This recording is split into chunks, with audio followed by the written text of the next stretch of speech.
Hey everybody, how are you doing? We're here doing the lessons of A Course in Miracles, and today we're going to do lesson number 124. Before we get into that, I just want to give you a quick update. I'm here at a campground in Ocean City, New Jersey, in that area, and yesterday's lesson, I was really not able to do it all because I had a lot of stress. Yesterday was, I thank my father for his gifts to me, and we were really supposed to kind of be in this gratitude place yesterday, and my boyfriend and I took my camper out for the first time together yesterday, and I just had so much stress around doing it, like getting it ready, hitching it up, and then bringing it here, and once we got it here, setting it up.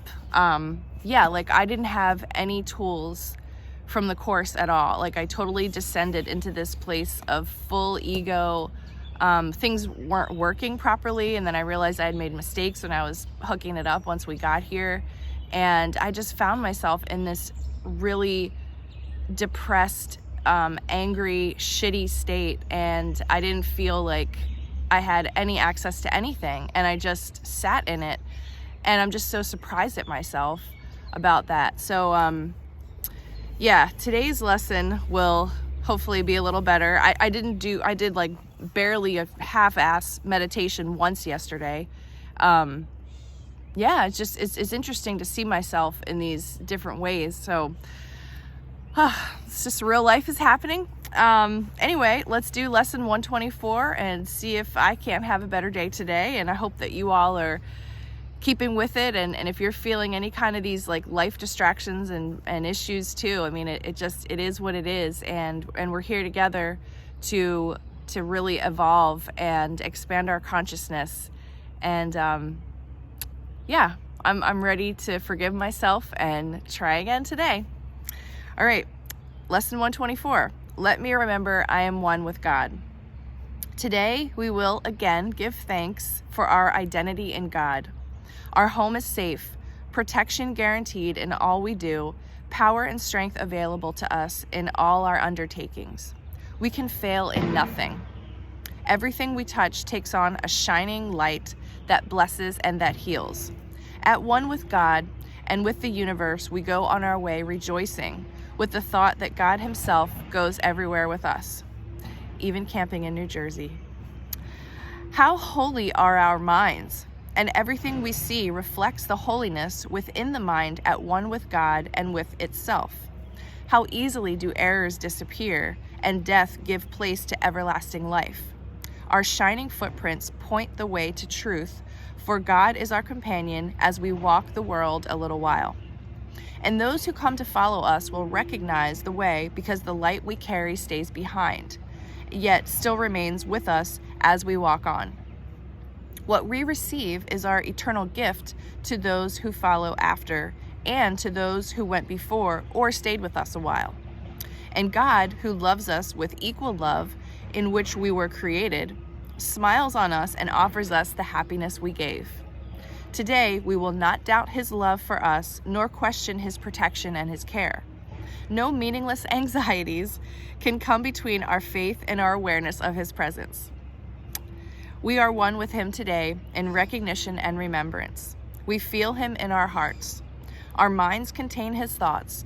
Our eyes behold His loveliness in all we look upon. Today we see only the loving and the lovable. We see it in appearances of pain, and pain gives way to peace.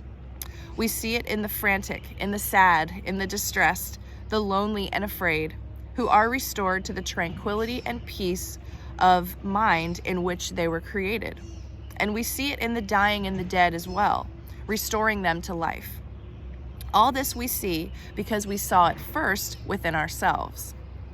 No miracle can ever be denied to those who know that they are one with God. No thought of theirs but has the power to heal all forms of suffering in anyone, in times gone by and times as yet to come, as easily as in the ones who walk beside them now. Their thoughts are timeless and apart from distance as apart from time. We join in this awareness as we say that we are one with God.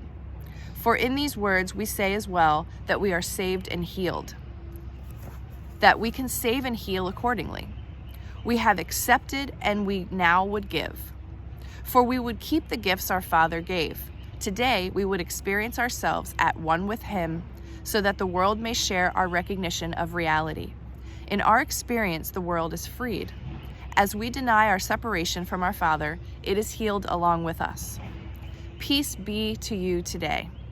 Secure your peace by practicing awareness you are one with your Creator as He is with you. Sometime today, whenever it seems best, devote half an hour to the thought that you are one with God. So it's up from 15 minutes to a half an hour, okay? This is our first attempt at an extended period for which we give no rules nor special words to guide your meditation. We will trust God's voice to speak as He sees fit today, certain He will not fail. Abide with Him this half an hour. He will do the rest. Your benefit will not be less if you believe that nothing happens. You may not be ready to accept the gain today, yet sometime, somewhere, it will come to you, nor will you fail to recognize it when it dawns with certainty upon your mind. This half an hour will be framed in gold, with every minute like a diamond set around the mirror that this exercise will offer you, and you will see Christ's face upon it, in reflection of your own. Perhaps today, perhaps tomorrow, you will see your own transfiguration in the glass this holy half an hour will hold out to you to look upon yourself. When you are ready, you will find it there, within your mind and waiting to be found. You will remember then the thought to which you gave this half hour, thankfully aware no time was ever better spent. Perhaps today, perhaps tomorrow, you will look into this glass and understand the sinless light you see belongs to you. The loveliness you look on is your own. Count this half hour as your gift to God, in certainty that His return will be a sense of love you cannot understand. A joy too deep for you to comprehend, a sight too holy for your body's eyes to see. And yet you can be sure someday, perhaps today, perhaps tomorrow, you will understand and comprehend and see. And add further jewels to the golden frame that holds the mirror offered you today by hourly repeating to yourself, let me remember I am one with God, at one with all my brothers and myself in everlasting holiness and peace. That's lovely. All right, let's see what a year of forgiveness has to say about lesson 124. Let me remember I am one with God. You are blessed beings indeed. I am that one you know as Jesus. Is this not the opposite of separation? This is the prayer. This is the statement. This mantra affirms you are not alone. You have never been separated from that one you call God. You have always been loved. You have always been cared for. You have merely been living in an illusory world where you think you are alone. These statements bring you peace because they are true. This is why remembering that you are one with God takes away the fear and the frantic nervousness of your world. When you focus your mind on the truth that you are one with God, you can see all these shenanigans going on in the world and say, these are the ego's playgrounds. These are the ego's toys. I am really not that interested in them. You save so much energy by not believing the playground of the ego. Now, many of you get worried when we ask you to focus this intently on God because you feel as if you're going to lose the world. You feel as if you're going to lose your connection with people, your work, your home, your figurine collection, or whatever else you fear losing, your freedom perhaps. This is the clue that these are your idols and are why you came into separation, to chase these things. When we ask you to focus your mind back home on love, back home on unity with God as your focus, you get nervous. You become afraid, and that is your clue. This is your helping explanation, if you will, that you came to this place because you wanted it. Many of you ask this question, why on earth would I ask to come to this place? Why on earth would I ask to come into separation? You know the answer when you get these feelings of not wanting to relinquish something, when you do not want to love, when you do not want to forgive. You see that you value the world. You value hatred. You value your judgments. This is how you constantly choose separation day after day.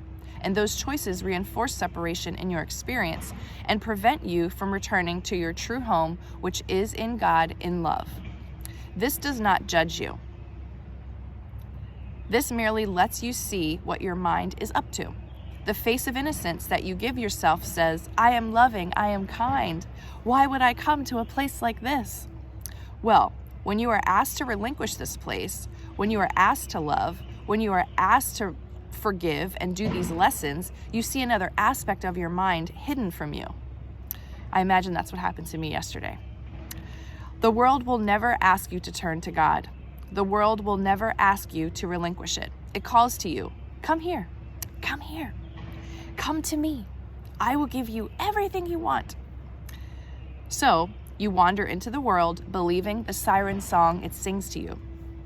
Most of you have lived long enough and have had enough stuff, relationships, and pain and suffering to know you lead yourselves astray. These words return you to the simple truth. You are at home in God. You are one with God. God is with you. You are with your Creator at all times. I am that one you know as Jesus, and we will speak to you tomorrow. All right, everyone. Let me remember I am one with God. That's our message today. I'm going to take that to heart. I'm going to do my best to knock out these 30-minute meditations and really feel the presence of God today. I love you all. Have a great day, and I'll see you tomorrow.